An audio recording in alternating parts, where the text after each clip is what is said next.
I'm pretty much going to be breaking down on what exactly you need to be focusing on to get to the next level. First things that you need to realize is that your body is an ecosystem. We got gut health, we got your mitochondria health, and we got your thyroid. So your gut has multiple functions. Your gut is pretty much your entire body through your mouth, out through your a-hole, okay?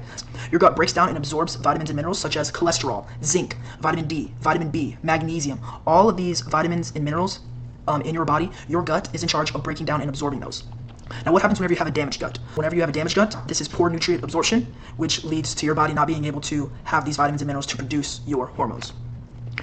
Gut inflammation also raises your cortisol, and cortisol and testosterone compete. They have an inverse relationship. So if your cortisol is through the roof, your body is not going to be able to optimize your hormones, aka produce as much testosterone as possible, and vice versa. Whenever your cortisol is low, your testosterone is going to have the inverse relationship.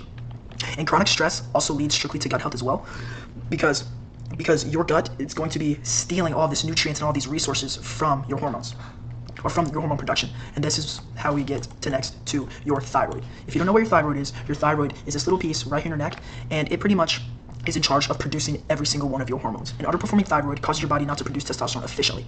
In order to, take care and have optimized thyroid health, it all starts with the gut. Now, after thyroid, because this is in charge of your hormones, this is where the mitochondria takes place. And mitochondria is all of the cells. Mitochondria is the powerhouse of the cell, okay? And our body is made up of millions and millions and millions of cells. Mitochondria turns food into usable energy. Healthy mitochondria function equals more energy, a better metabolism, and stronger hormone production. Whenever I say the mitochondria turns food into usable energy, this is why I am a firm pusher in, it is more than just calories in, calories out. You have to be focused on nutrient-dense food. Let's paint this picture for you. Let's say your resting metabolic rate is 2,000 calories, okay? And this 2,000 calories, so you are burning 2,000 calories without doing anything throughout the day. So if you want to lose, eat less than 2,000. Gain, eat more than 2,000 calories, okay? However, whenever you have poor thyroid, gut health, and mitochondria, your resting metabolic rate is going to lower. So let's say you're eating 2,000 calories of absolute bullshit, like donuts, like a bunch of vegetables. Let's say you're eating a bunch of processed sugar. Let's say you're eating fake sugar.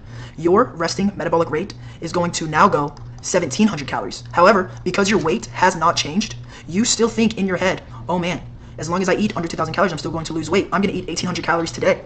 But now, because your metabolism is so low, your resting metabolic rate is now 1,700. But if you're sitting there eating 1,800 calories, you are now in a calorie surplus. So that is why I am not an advocate of only focusing on calories. I'm not going to sit here and tell you that calories in, calories out is BS, because quite frankly, it's not. It's science. However, people are so focused on that and not focused on how to raise their metabolism, and that is why your goals are not being met, up to your specific standard. And so this goes on to my next point. Remember, Holy Trinity, focus on these three things, and I'm about to show you exactly how to do that. So whenever the Holy Trinity is being implemented properly, what this is going to do is it is going to optimize your hormones, aka optimize testosterone.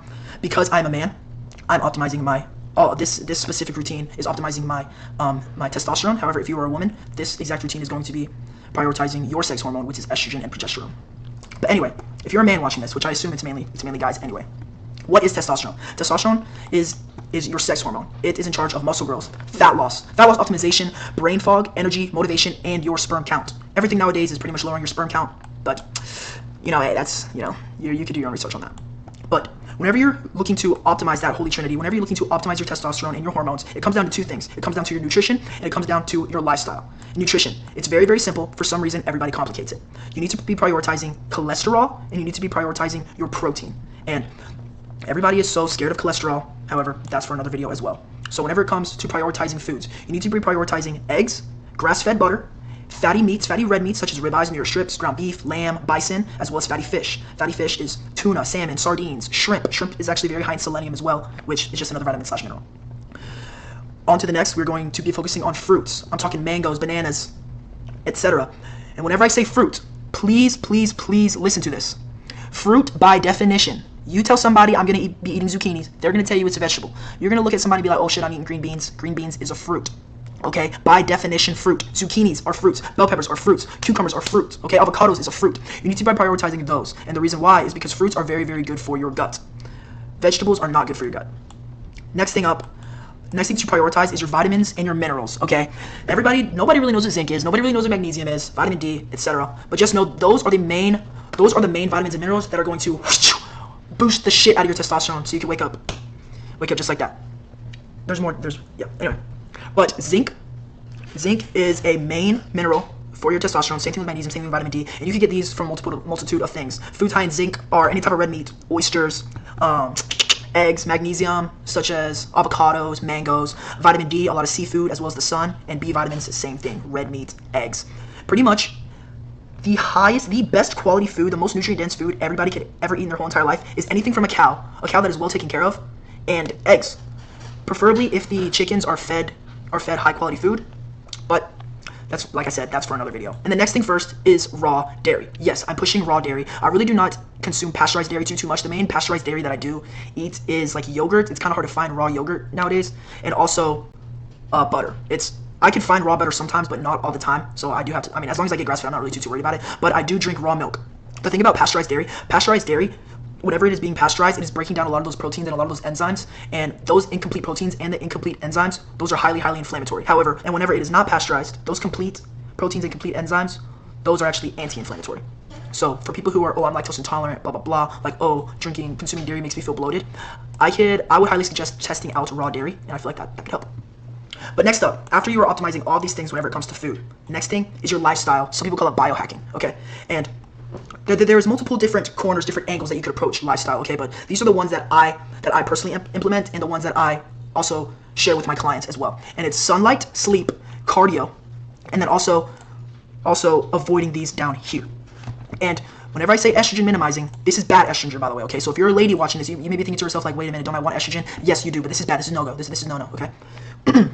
But anyway, first things first, sunlight. Sunlight is God's main medicine. It is the giver of light. So everybody should be prioritizing at least 1 hour a day of sunlight, preferably shirtless and barefoot, okay? Every single morning I wake up and go for a walk, and then I do my lymphatic drainage routine, and then I go for multiple walks a day. Usually ends up being roughly an hour of sunlight, and at least 30 to 40 minutes of those I am shirtless with no sunglasses on. Not only is sunlight going to lower your cortisol, it is going to lower your inflammation, but it's also, whenever you get sunlight in the morning, it resets your circadian rhythm. And a lot of people really don't know about like what exactly your circadian rhythm is. So let me go ahead and explain it to you. Whenever you go outside, right?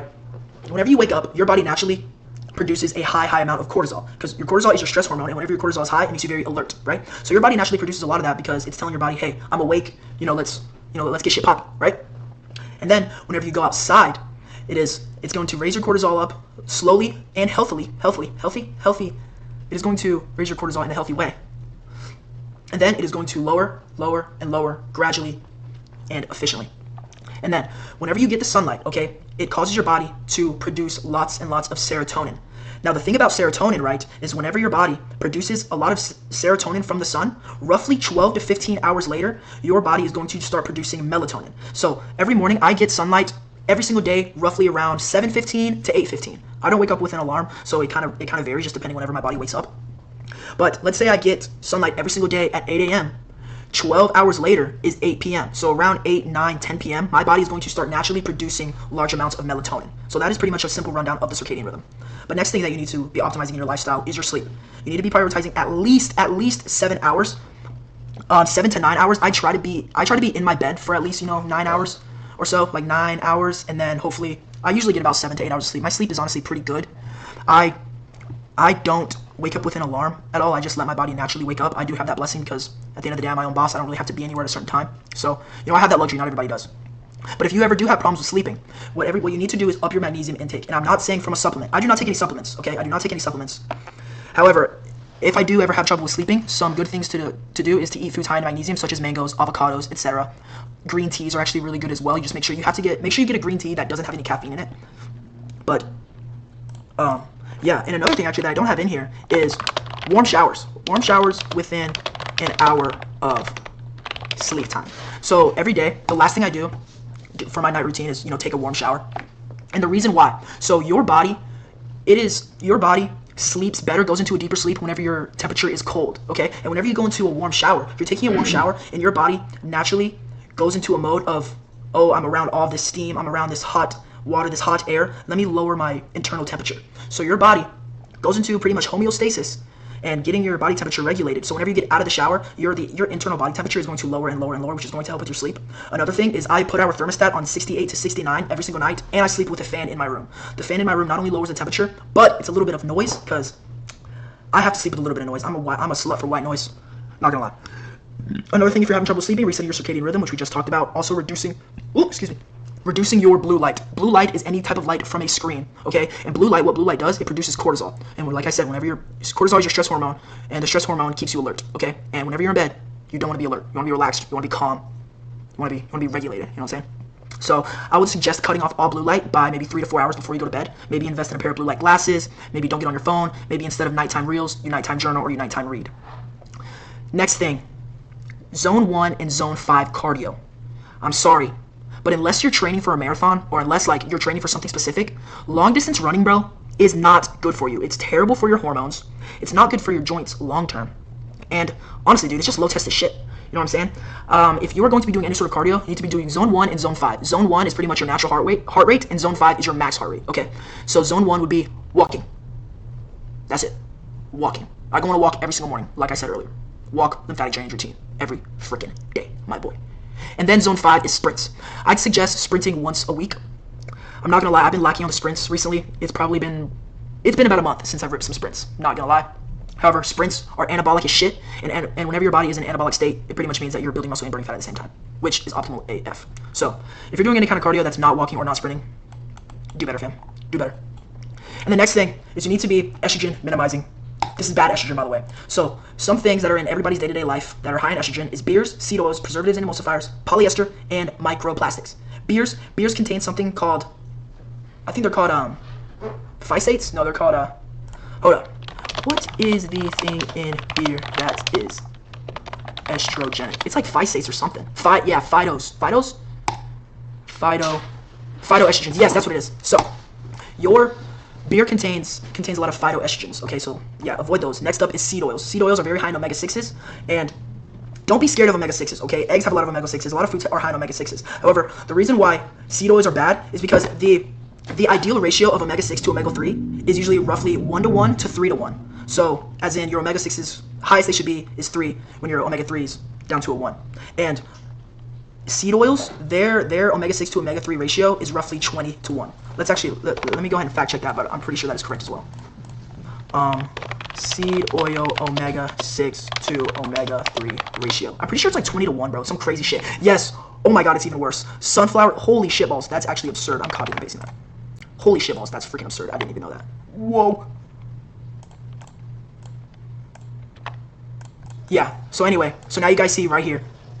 You want your ratio between 1:1 and 3:1 in all these seed oils, 77:1, 60:1, 7:1.